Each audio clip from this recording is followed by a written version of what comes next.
Bonjour et merci de regarder le Media Lab. Donc sur ce plateau, nous abordons la question des prix de la thèse de l'Université catholique en présence de Tierno Moussaba. Bonjour. Oui, bonjour.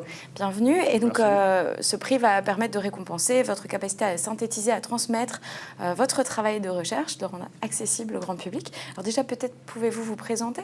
Alors, je suis Tierno Moussaba, je suis doctorant en micro et nanotechnologie à l'UMN Villeneuve-d'Ascq, au Labo Central. Je travaille sur le développement d'une solution de récupération d'énergie thermique intégrée sur silicium. Je vous expliquerai un peu plus tard pourquoi sur silicium et pourquoi nous travaillons sur cette thématique. Ouais, justement, je vais vous poser la question. Pour quelle raison, en fait, en quoi c'est... Enfin voilà, qu'est-ce qui vous a amené à travailler là-dessus? Dites-moi tout. Travailler sur le générateur thermoélectrique en soi, c'est parce qu'on a de plus en plus des objets connectés, des capteurs autonomes qui sont un peu partout dans la société. Je vais vous porter une belle montre connectée. L'idée, ça serait de remplacer la batterie par un élément qui permettrait d'utiliser votre chaleur corporelle, par exemple, pour alimenter la montre. Donc, tant que vous portez la montre, vous n'avez pas besoin de remplacer une batterie. Et c'est ça l'idée, aussi pour d'autres applications telles qu'à la maison, réguler le chauffage ou aussi en industrie, surveiller des canalisations, la température de distribution de l'eau chaude par exemple dans une ville ou dans un quartier. Ça serait ça l'idée. Et vu que dans ces zones-là, c'est difficile d'accès, mettre des batteries, ça devient compliqué parce qu'après, il faudra les changer. Donc le coût de remplacement des batteries devient beaucoup plus important que d'intégrer une telle solution. D'accord. Et le silicium, c'est parce que c'est le matériau le plus utilisé dans l'industrie électronique. Oui. Donc on a déjà les installations, on a le matériau qui est moins cher.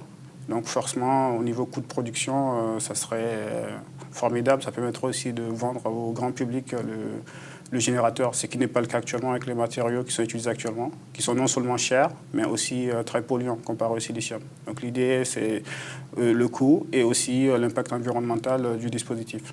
D'accord, du coup on voit tout de suite effectivement l'impact que ça peut avoir sur la société et à une échelle pour le coup qui est mondiale. Qui est mondiale, oui. Les applications sont très diverses de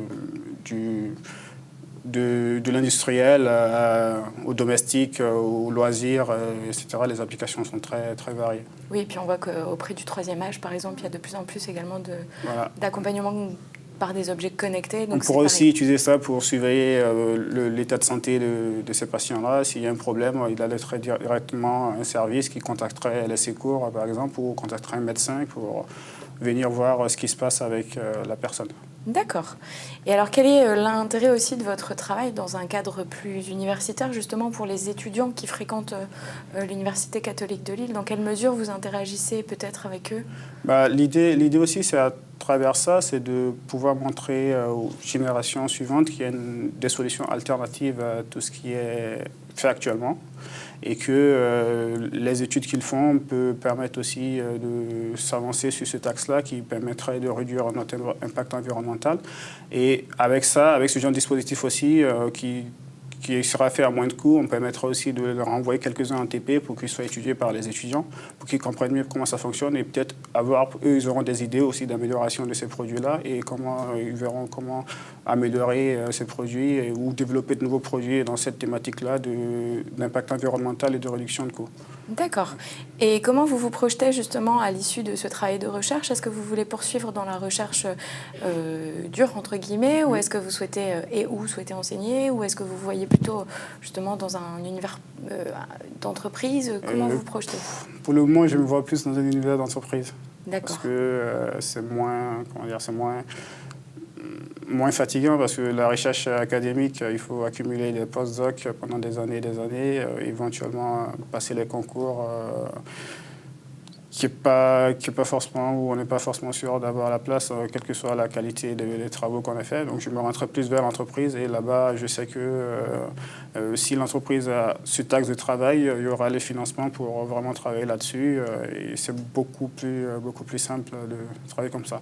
Mais je ne suis pas fermé à l'idée de faire de la recherche académique, mais dans la tête, je suis plus focus entreprise.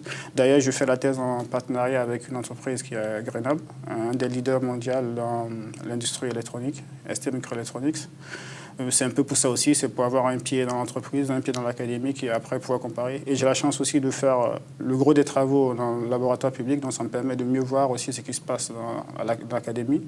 Ce que je vois, j'aime bien, mais je vois aussi les contraintes qu'il y a avec les chercheurs avec qui je travaille, avec mes directeurs de thèse. Je les vois beaucoup plus en train de faire entre guillemets, de la paperasse que vraiment toucher aux techniques. Et moi, dans un premier temps, j'aimerais bien être dans le technique avant de lancer dans ça. Entendu. Ouais. Mais en tout cas, je vous remercie beaucoup, Tierno, d'avoir été présent sur le plateau donc, du Media Lab. Et puis, on se retrouvera sur d'autres interviews de chercheurs qui présentent leur doctorat et leur thèse. J'espère bien. J'espère. Merci beaucoup. Merci.